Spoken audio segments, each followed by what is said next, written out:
you out there who's watching in the future and those who are here right now joining us live. What wonderful priesthood we have here, all being put together by the hands of our Messiah. So we're very blessed to be part of this platform to bring you the prophetic and also the calendar. And so we can be able to walk according to his will and not ours. So we are very blessed to be given this opportunity by Matthew for us to just share the light of Yahushua with all of you and see what he has in store for us in these days today as he chooses us to be a kingdom of priests. We're very blessed and to have you all here today. And today's teaching is going to be the part 2 of Noah's flood. If you haven't watched the first part, please feel free to go back to Yahuah's servant, download it or just watch it, and then it'll give you at least the first part of this teaching, which includes up to the 150th day until the waters reached its peak level, and then that's where the teaching stopped. Okay, so well, I hope that you'll enjoy that teaching after you watch it, if you haven't seen it already. Well, in today's teaching, okay, we're going to go ahead and go over a few things. We're going to pick up around the 150th day. We're going to talk about Chiasm. What is that in the Bible, and how can that help us understand Yahuah's fingerprint in the Word. We're also going to go over the word remember and how it is associated with covenant. It is associated with redemption, salvation. So it is a blessing to that Yahuah was able to reveal that in Noah as he was taken up in the waters, and Yahuah remembered him. And so we're also going to go through, of course, the timelines and the time it took to get from one time to another event to another. So we're going to go through that, and also the symbolic meanings of the dove, the kingdom to come, the Mount Ararat, and also, you know, how is this calendar that Noah experienced, how is it associated with Yahushua's crucifixion and ascension? Anyway, I hope that all of you are really blessed by this. I'm going to go ahead and share my screen here now.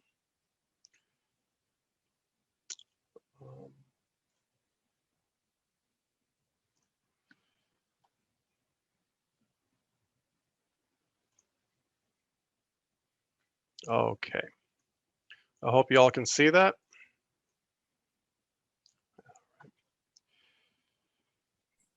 Yes, we can.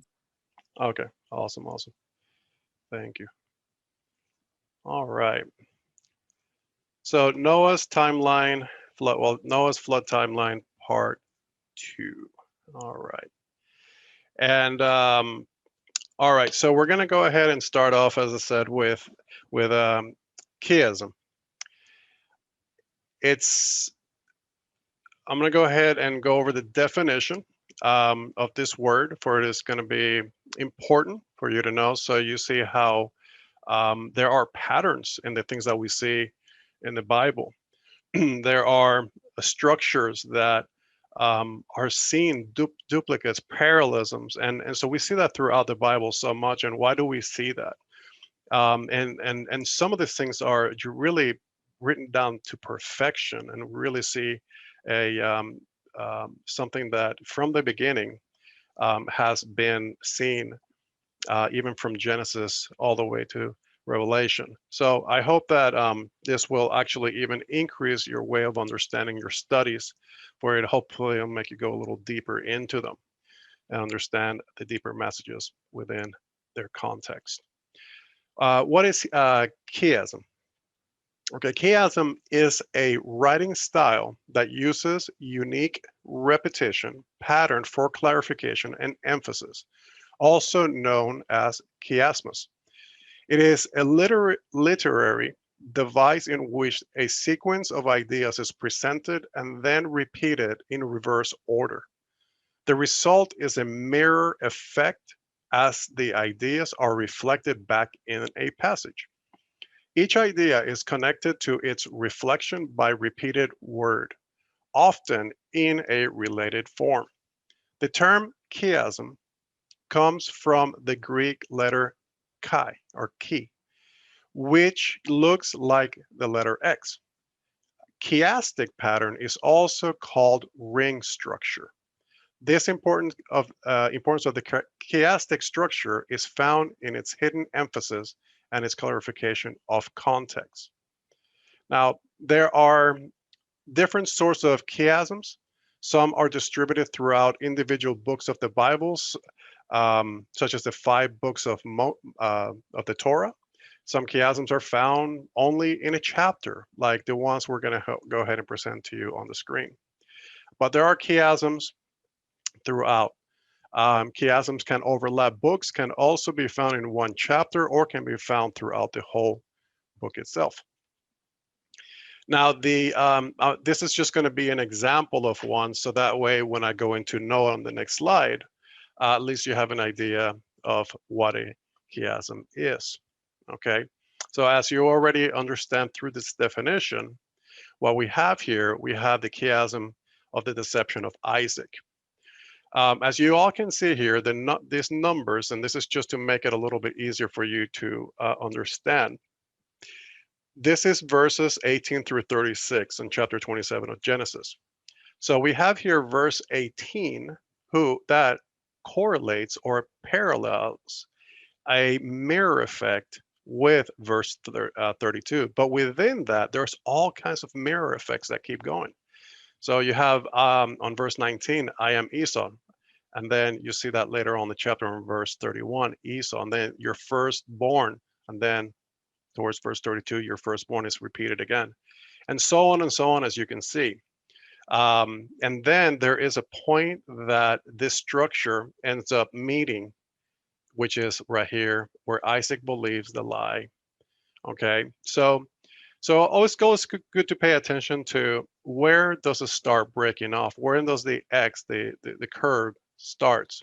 Because it puts emphasis into the story, or at least the context of what the writer is trying to reveal to the reader.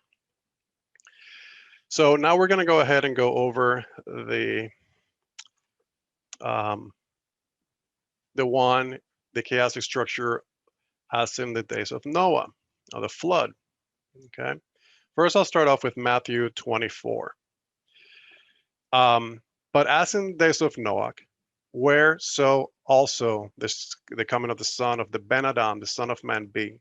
For it is in the days that were before the flood, they were eating and drinking, marrying, giving into marriage, until the day of Noah entered into the ark, and knew not until the flood came, and they took them all away. So shall also the coming of the Ben Adam be, the son of man.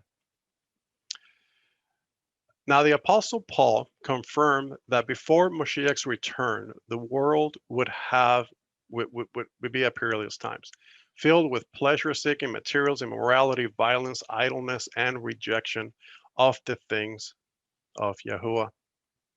Okay, we are seeing these things today that we can be certain that we are living as in the days of Noah.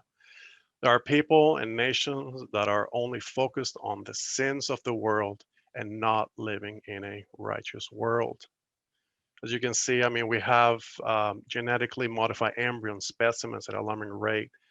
Wars in the past 90 years killed more people than the previous 500 years combined. And an estimate of 203 million people have been killed just in wars in just the 20th century. Now, because of evil growing in the world, just like in the days of Noah, when the flood came, so will judgment come. But in the flood of water, it won't be a flood of water, but a consuming fire that will burn the earth along with the works of the wicked. This will be a different type of judgment altogether. Just like 2 Peter, it reads, but the day of our Master Yahuah will come as a thief in the night, in which the Shamayim, the heavens, shall pass away, and the great noise of the shofar, and the elements shall melt with fervent heat, and the earth also, the works that are in it shall be burnt up. Look for and earnestly desire and coming of the day of Yahuah, in which the Shamayim, being in the fire, shall be dissolved, and the elements shall melt with fervent heat. So Noah was by water, and the future will be by fire to destroy the works of the evil. Now, back to the chiastic structure of the Genesis flood. So what do we see here? We see a pattern, a mirror effect from Genesis 6:9 to 9:29. And I'll just highlight some of the ones. You have the sons of Noah, Shem, Ham, and Japheth. Again, repeated again. Put emphasis on it. We have other emphasis that we're seeing here, that the first divine address, the earth will be destroyed. And if you can see the letter here, you match them up with here, Yahuwah's commitment to preserve the earth. Okay, so we have the judgment, and then you have the restoration here. Okay, so what do we have here? Then we have Numbers, that's also repeated. 7 days waiting for the flood, 7 days waiting for the waters to subside, and the 7 days waiting for the waters to subside again. So we see that repetition. 40 days the waters increase. 40 days. Noah waited 40 days to see before he was able to send the birds out. So we see that again. We see also 50 days the waters prevail, and 50 days, 150 days the waters abated. So we see, as you can see, there's a parallelism, a connection between these things, and these patterns are all throughout the scriptures. It's amazing. When the Holy Spirit breathed life into those who wrote every book in the Bible, we see these patterns over and over and over. So this is something that Yahuwah basically has been in control of. I understand some books just recently were revealed, that I think it was the book of Daniel that was just revealed that it has some chiasms in it, and nobody ever knew until just recently. So that could give you a little bit of homework for you all to, start looking for some of those patterns. Maybe you'll discover something new that nobody else has, and share with the rest. All right. So what we have here, we have the timeline. Okay. And I'm just kind of pick up where I left off last time, which was around right at the end of the 150 days. Okay. Now, so what I did, I'm going to start off with chapter 8. Okay. And then I'm going to pretty much break it down little by little, line upon line, precept upon precept, and give you the timeline for the rest of this event. So on chapter 8, verse 1, it reads, "And Elohim remembered Noah and every living thing and all the cattle that were with him in the ark, and Elohim made a wind." That word wind is ruach, to pass over the earth, and the waters subsided. Okay, we're going to see some correlations with the word ruach and the winds throughout this teaching. So who was in the skies? Who was blowing the winds? Who was in charge of all of this? Sing to Elohim, sing praises to exalt his name, exalt him who rides on the clouds by his name, Yah. So he is right there in the clouds, riding and in control of every raindrop that falls down to the earth, every single one. And he knows every hair in your head. Count. He knows every single one, every count. He is recognized to be in this judgment of Noah. The name Elohim, as opposed to the name Yahuah, Yahuwah, is more often related to acts of judgment, okay, throughout the scripture. Now, after the waters prevailed and the earth, on the earth 150 days, Yahuah remembered Noah and made the fountains of the deep and the windows of heaven stop, and the rain from heaven was restrained.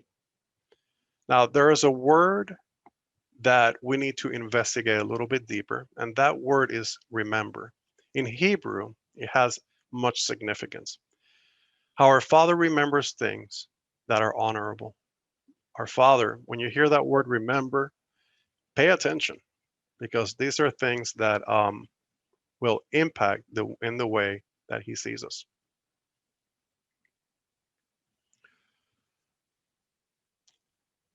Now, the word remember in Hebrew is pronounced zakar. It is a three-letter primitive root verb, which is defined from various lexicons as to be mindful of, remembering to redeem, recount, make mention of, whether it's praise or celebrate, to recollect, to boast, bring to remembrance, bring to mind, to account, to consider, call to mind, to confess. And I also took the liberty to look in more into the pictographic definition and see, because it is a very important word. So I really wanted to find out exactly why does Yahuah uses it in such times that have so much importance in his view on how He sees us. So we have the word remember. It is Zayin Kaf Resh. Zayin means weapon, to plow, to cut off. Kaf, palm of the hand, open, allow, cover, tame. Resh, head of a person, first stop, highest, chief, being. Now, with this Hebrew word zakar and its pictographic letter definitions, we can clearly see that this has to do with cutting or plowing something open, which has brought forth into the mind or the head of a person, whether it's Yahuah or man. The word zayin, meaning to cut, it is to cut, like cutting a covenant. It is seen many places in the scripture.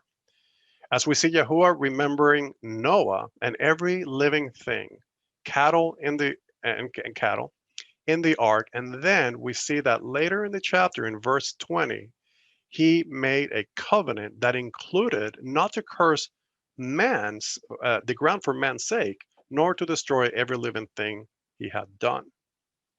Okay, so He remembered Noah, then a covenant was made with man and living things of the earth. Isn't that wonderful? So we're starting to see a pattern here. What's a pattern? Remember has to do with oath, covenant. It's an important word. So throughout the scriptures, we see the word covenant correlating with the word remember, as in remember my covenant multiple times. The reason why Yahuah mentions the word remember in the cessation of covenant is because He is faithful and mindful to every covenant He has made. On Luke 1:72, to perform the mercy promised to our fathers and to remember His holy covenant. And as you can see, promise, remember the covenant in Luke 1:72. And then if we look at Luke 22:19, and He took bread, gave thanks and broke it, and gave it to him, saying, this is my body, which is given for you. Do this in remembrance of me. This is a covenant declaration, and He uses the word remembrance.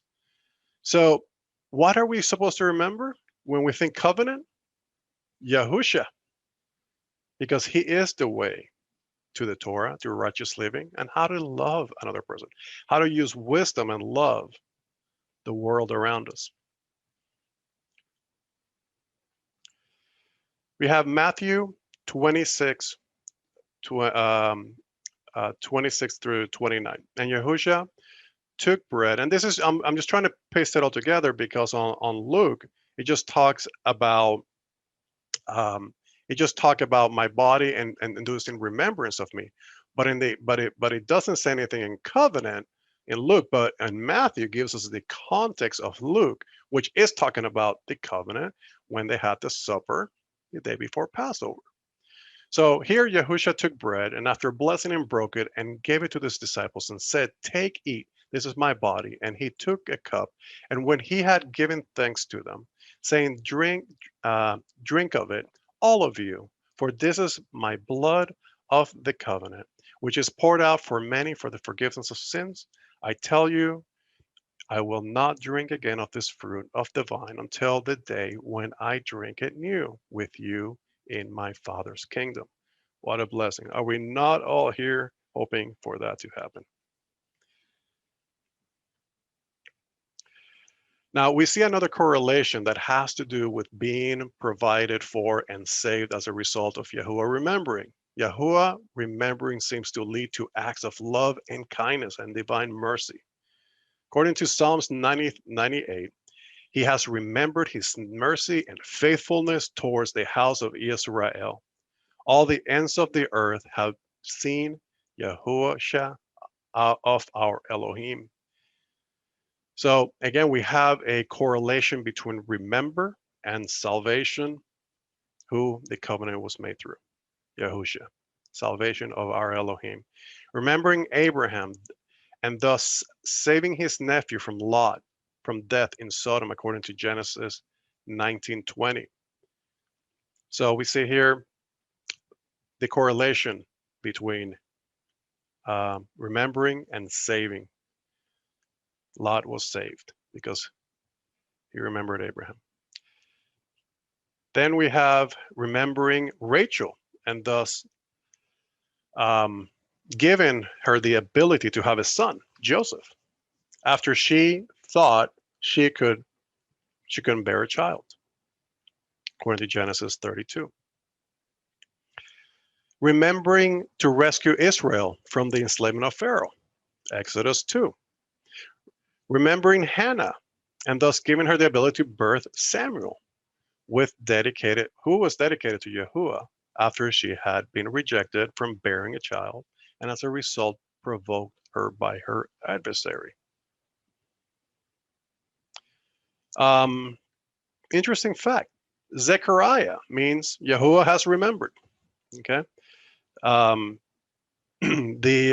so the rescue of Noah depended on Yahuah remembering him. So there is a connection between being freed and him rescuing you and being remembered. So why do we want him to remember us? And for the right reasons, I hope, because he has also remembered people's sins, and that doesn't go very well. But if we are in the book of remembrance, if we are in his mind, it's because we're doing something that he honors. So let's keep that in mind. Why do we want him to remember us? Okay, and why don't we want his face to be turned away from us? Good things don't go very well when he turns his face against us or against anyone. Malachi 3:18.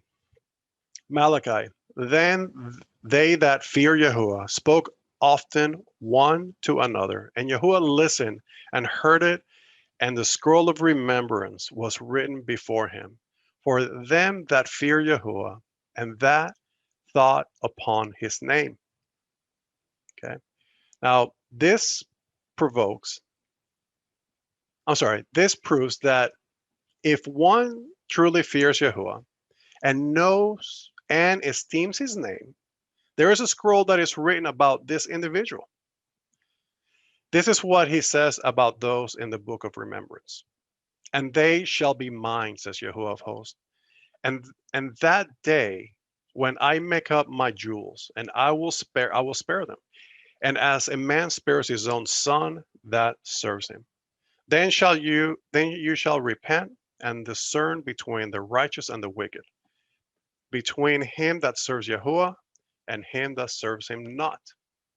Now, these are the words of Yahuah, not ours, not mine.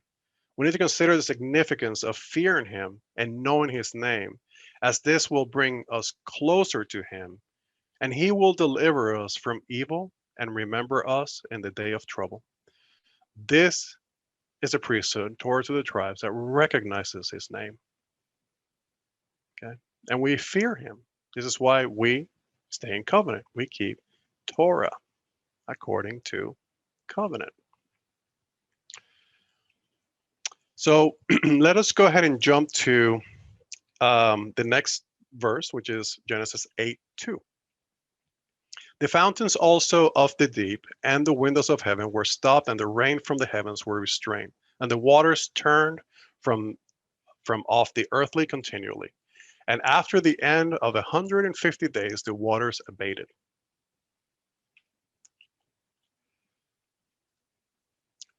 Okay.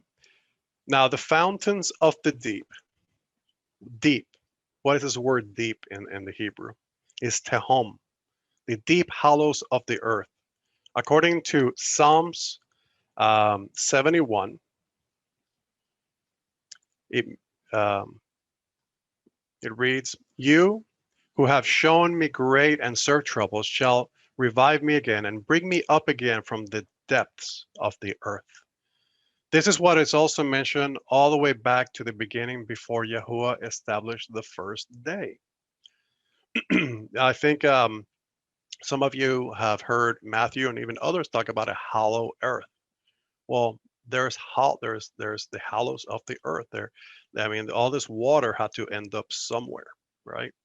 And so it is important that we have a true biblical perspective of where we live, so we're not deceived by the philosophies of man, and give us a better understanding. Because I hold on to the word, and I fast, and I do not try to be coerced now that I'm older and wiser. I allow His word to be final and the final authority in my life, and things have gone much better because of it. Okay. All right. So we have next verse. I mean, next slide. Okay. So now we have in Genesis 1:2. Okay, and this is going to go back. We're going to go ahead and go back to the depths of the earth. And the earth was without form and void, and darkness was upon the face of the deep. There it is again, hollow of the earth. And the Spirit of Elohim moved. And this word moved to brought over young ones, as like a mother bird watching over her young baby birds. That's Jusinius lexicon with some emphasis added. But that word move, as the spirit, it's like a bird watching over her nest. Upon the faces of the water, this alludes to when the dove was sent out to first find rest when land was discovered. Now, this is the same fashion how Yahuah was cleansing the earth. Our Father is in charge, who repeats His ways of doing things cyclically. As it was before, it will be again. That's His character. Now, on the next verse, it puts us right at the 17th day of the 7th month. Genesis 8:3. And the waters receded continually from the earth, and the end of 150 days the waters decreased. Then the ark rested in the 7th month, and the 17th day of the month on the mounts of Ararat. Yahuah instructed Noah to build a boat which was 300 cubits long, 50 cubits wide, and 30 cubits high, and instructed him to make out of gopher wood for the enormous lifeboat. This boat was the perfect size to give Noah a safe passage while the waters were covering the earth. Noah wasn't lacking anything. The ark, perfectly planned in its architecture and precise dimensions, and large enough to accommodate 8 people and all the living creatures in the inner chambers. In 19, and this is by J.P. Lang, it's a commentary. In 1609, at Hoorn in Holland, the Netherlandish Mennonite P. Jansen produced a vessel after the pattern of the ark, only smaller, whereby he proved it was well adapted for floating and would carry a cargo greater by 1/3 than any other form like a cubical content. It revolutionized shipbuilding. By 1900, every large vessel in the high seas was definitely inclined towards the proportions of Noah's Ark, as verified by Lloyd Register of Shipping. Later ships got longer because they wanted more speed. Okay, and Noah, of course, did not need motors because Yahuah's winds, Yahuah's rain, everything was basically controlled by our Father, down to the last raindrop that fell on the ocean, and which direction the ark moved every single day.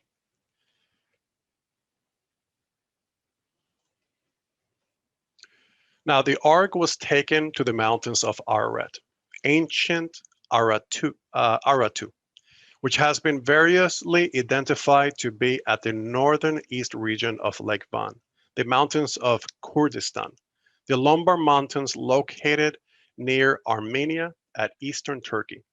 If Mount Ararat was the world's highest mountain at the time of the flood, then the numerous mountains that are now far higher than Ararat came into existence or bulged up in their present height as a result of the Earth's sudden cataclysm of the flood.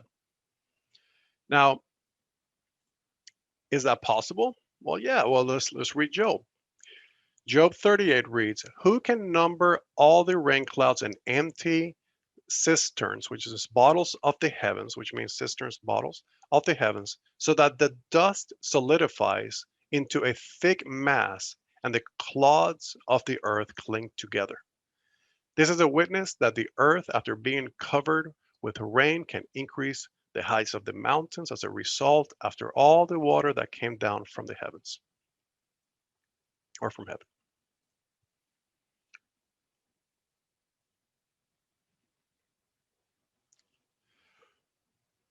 Okay. Oh, I'm sorry. I guess I didn't. All right. Well, I read it to you, but so we're down to the next slide here. All right.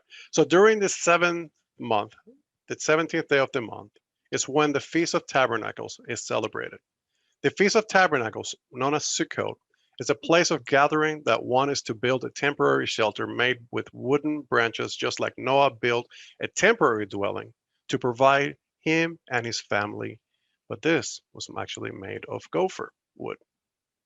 Now, the ark's long journey came to an end after traveling through the open waters, which represents our walk to celebrate all of our feasts. And at the very last one, which is the Feast of Tabernacles, where we will all gather together at the marriage supper of the Lamb, where we will drink with Yahushua from the fruit of the vine, while he will reign and rest in him for 1,000 years. Now, this is a picture of Yahushua's Melchizedek order, led by our father's Ruach into the millennial, as he gathers us to be raised to the top of the mountain as Noah was taken to the mountain of Arafat, or Ararat, to make us a kingdom of priests. Sorry, let me give you the next slide. Where we will be sent out, we will send out the Ruach-led apostles as Noah sent out the doves to bring back the olive branch, which represents the 12 houses of Israel.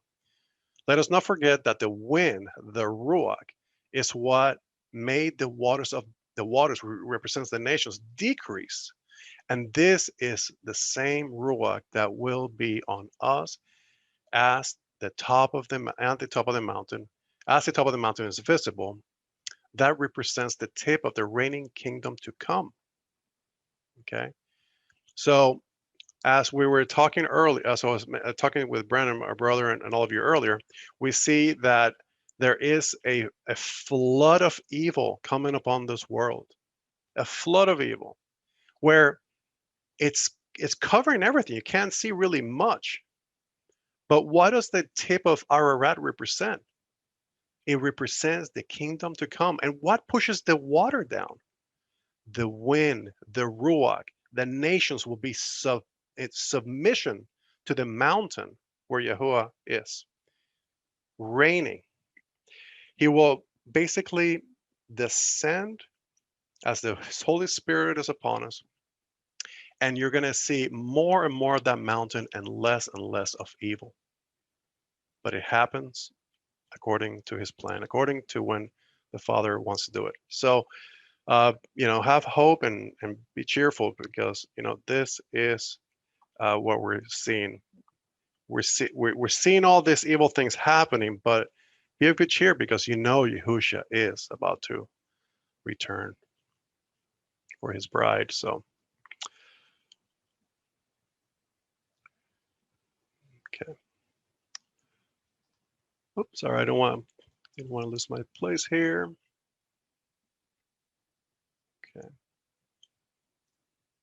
Okay, here we go. All right, so we're going to go ahead and go to the next verse here on Genesis 8. And the waters decreased continually until the 10th month. In the 10th month, on the first day of the month, the tops of the mountains were seen.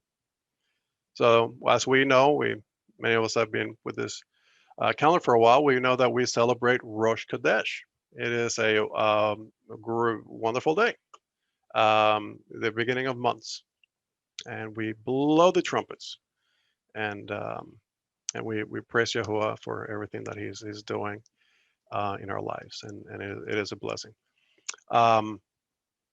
So that happened here as the waters decreased, and and the mountains were seen on the first day of the 10th month. Then we are on Genesis. The next verses is Genesis 6 and 7. So it came to pass at the end of the 40th day, or end of 40 days, that Noah opened the windows of the ark which he had made. Then he sent out a raven, which kept going to and fro until the waters had dried up from the earth. After 40 days, on the 10th day of the 11th month, the raven was sent out. Now, ravens are omnivores, so they will eat both vegetation and meat. Even though they eat a portion of grains and seeds, they are mostly carnivores that eat the flesh of other animals. Some say, hey, you're not going to go too far, because it's going to start eating the flesh of the bodies that are maybe floating outside the ark. That's possible. Now, even though the raven was not the best and most suitable bird to find dry land, it had its own unique purpose. Noah was able to measure the density of the moisture in the air by sending out the raven. As it was limited for a raven to fly very far as a result of the moisture weighing down the raven's wings. And this is why it kept flying back and forth. So because it couldn't get very far, it was the water was weighing his wings down. And this is a commentary I found in one of the Bibles, and it went out, going out and returning. The Hebrew verb yatsa, translated here as flying, it's modified by two infinitives, absolute, indicating that the raven went back and forth. So it wasn't going anywhere. It was too moist, the air.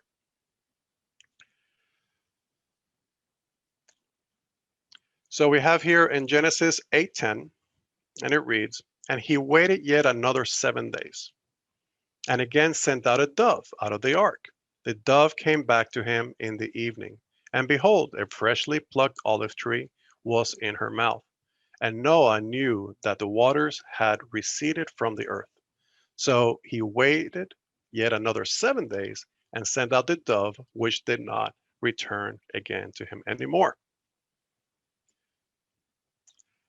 Now, Noah also released the dove to pass over the waters, representative to the Spirit of Yahuah hovering over the waters as seen before on day one. The raven found no rest, representing an unclean spirit, but the dove, representing a clean, righteous spirit, came back with an olive branch with us with that is symbolic to witnessing and gathering the 12 tribes of Israel. So we go to the next verse here on 8:13. And it came to pass in the 601st year, in the first month, the first day of the month, that the waters were dried up from the earth, and Noah removed the covering of the ark and looked, and instead of the surface of the ground was dry, and indeed, sorry, not instead, and indeed the surface of the ground was dry. This is the day after the equinox.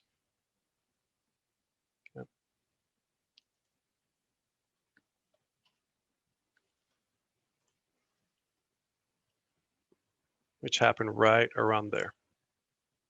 Okay. Sorry. Guess I need to work a little bit on the slide here. Didn't go on the at the right time. Okay. All right. So we go here to the next verse, which is the 18th, the 14th, and 16th verse. And on the second month, and on the 27th day of the month, the earth was dry now. The Elohim spoke to Noah, saying, Go out of the ark, you and your wives, and your sons' wives with you. Now, so we have here how many days? 371 days. From when the rain came to Noah stepping out of the ark. Now, this is based, of course, in a 360-day solar calendar, not using the moon. The moon, on the last teaching, was proven that this could have been not possible. So when Noah left the ark, okay, that year correlates with the same year Yahushua was crucified on the tree, which gave us a new beginning of life through his death and resurrection. Just like Noah was delivered from the destruction to a new life in this earth. This was a study that came from chapter 8 of Genesis. 8 people came out of the ark, and can be recognized that our Father is showing us that in Moshiach, we will always have a new beginning of life. And we know that 8 represents new beginnings, biblically.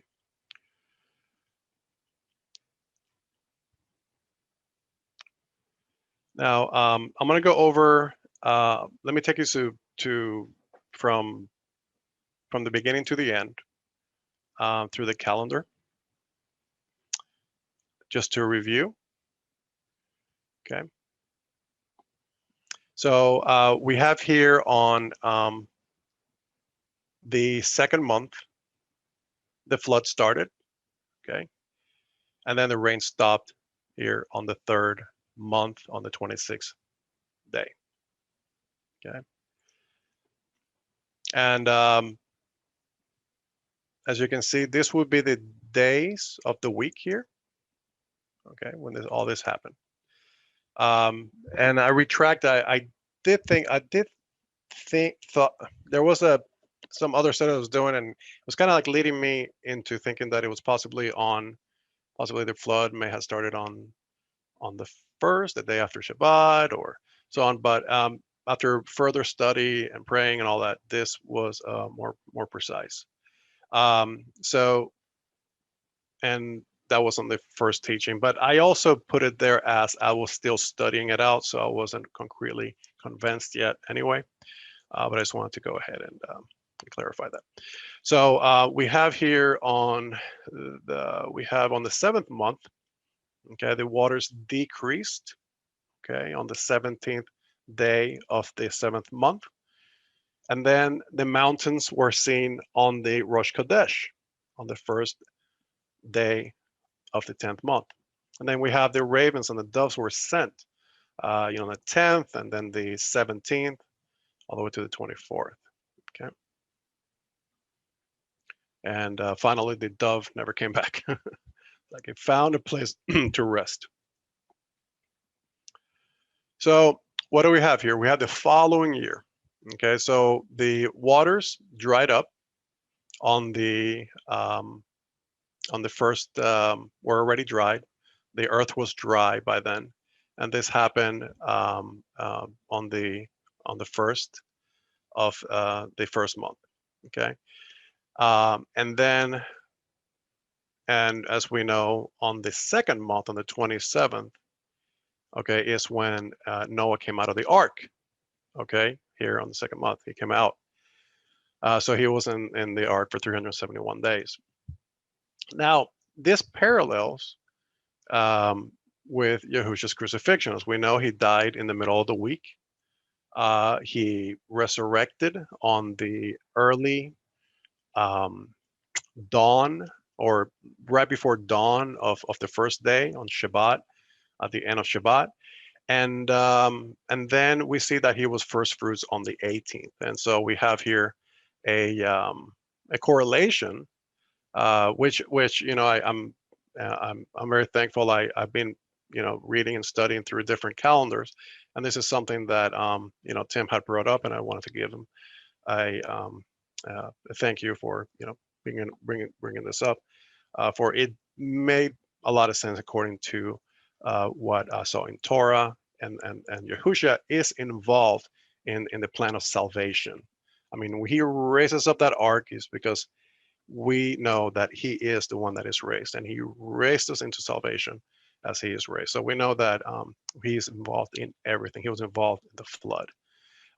So now we have here the 40 days, okay, from the wave sheaf offering all the way here to the fifth day of the week, which would be on the 27th of the second month. So according to Acts 1 and 3 and 9, to whom also he showed himself alive after his passion by many infallible proofs, being seen by them 40 days, and speaking of the things pertaining to the kingdom of Yahuah.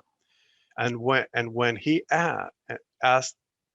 when he had spoken these things, while they looked, he was taken up, and a cloud received him out of their sight. So what a blessing, right? We also see Noah. Noah, as soon as he came out of the ark, he built an altar. He sacrificed the animal, each of the animals, clean animals from the ark. Okay, that flavor, that aroma, Yahuwah received it. It went through his nostrils. So we see an ascension of that sacrifice that Yahushua did in our lives. That it ascended into his nostrils, and it was pleasing to him. So he wanted that sacrifice to be a way of also be part of his son, and the plans of redemption. And it was just beautiful. It's just a tapestry that is wonderful. So what I wanted to also read to you is, I wanted to finish this off, and I want to read off of Isaiah. Not going to share any slides regarding this, but I just wanted to go ahead and read it to you. And this will be Isaiah 54. For your maker is your husband, Yahuwah Te Jabo, is his name, and your redeemer, the Kadosh, the Holy One of Israel. The Elohim of the whole earth shall he be called. For Yahuwah has called you back as a woman forsaken and grieved in spirit, like a wife of youth. When you were refused, says Elohim, for a small moment have I forsaken you, but with great recompense mercy will I gather you. In an overflow of my wrath, I hid myself for just a moment. How long is that moment, people? Isaiah, which is pronounced Yeshu Yahu, in Hebrew means Yahuwah saves. So Isaiah means Yahuwah saves. made this prophecy to gather the house of Joseph 700 years before Yahushua was born. Nearly 700 exact years. Isn't that Yahuwah's hand on it? So there's a time of completion between Isaiah and Yahushua that had to be fulfilled before the 12 tribes. He came what for not his own, but the lost house of the house of Israel, for the lost sheep of the house of Israel. That's what he came for. But with everlasting chesed, grace, well, I have mercy on you, says Yahuwah, your Redeemer. It is estimated that Isaiah's death took place nearly 700 years before Yahushua's birth. Isaiah 54:9. For this is the waters of Noach to me. For as I have sworn that the waters of Noach should no more go over the earth, so have I sworn that I would not be angry with you, nor rebuke you again. For the mountains shall depart, and the hills shall be removed. But my chesed, love, kindness, my grace, shall not depart from you again. Neither shall the covenant of my shalom be removed, says Yahuwah, that has mercy on you. O you afflicted, tossed by the storms, and not comforted, see, I have laid your stones with fair colors and lay your foundations with sapphires. And I will make your windows of rubies and your gates of crystals and all of your walls of precious stones. And all of your children shall be taught by Yahuwah, and great shall be the shalom of your children. In righteousness shall you be established. You shall be far from oppression. You shall not fear, and you shall be far from fear, for it shall not come near you. So who are those children who will be taught of Yahuwah? Well, John explains it on 6:45. It is clear, or 6:44 and 45, it is clear indication that Messiah, who is teaching Israel, is the very Yah spoken in this verse, teaching Torah and the way or covenant to the lost sheep of Israel. John 6:44, no man can come to me except the Abba who has sent me draws near him, and I will raise him up in the last day. It is written by the prophet, and they shall be taught by Yahuwah. Every man, therefore, that has heard and has learned from Abba comes from me or comes to me. So how do we learn about who Yahuwah is? Through Yahushua. It's right there in John. Yahuwah caused the flood to destroy the earth because of the evil on the earth, but the promises not to destroy, but the promise not to destroy it by waters again was prophesied with this in mind, that the Father was to go on and send his only begotten Son, Yahushua, who was full of grace, mercy, and truth, that through him that all who would believe in him be saved from death to eternal life. Hallelujah. So just to review some of the things that we went over, the chiasm of Genesis, we have the patterns, the word remember and how it is connected to covenant and salvation. The ark rested on Mount Ararat. The dove's symbolic meaning and the connections between Noah's flood with Yahushua's plan of redemption. Well, I pray that you all enjoyed this teaching.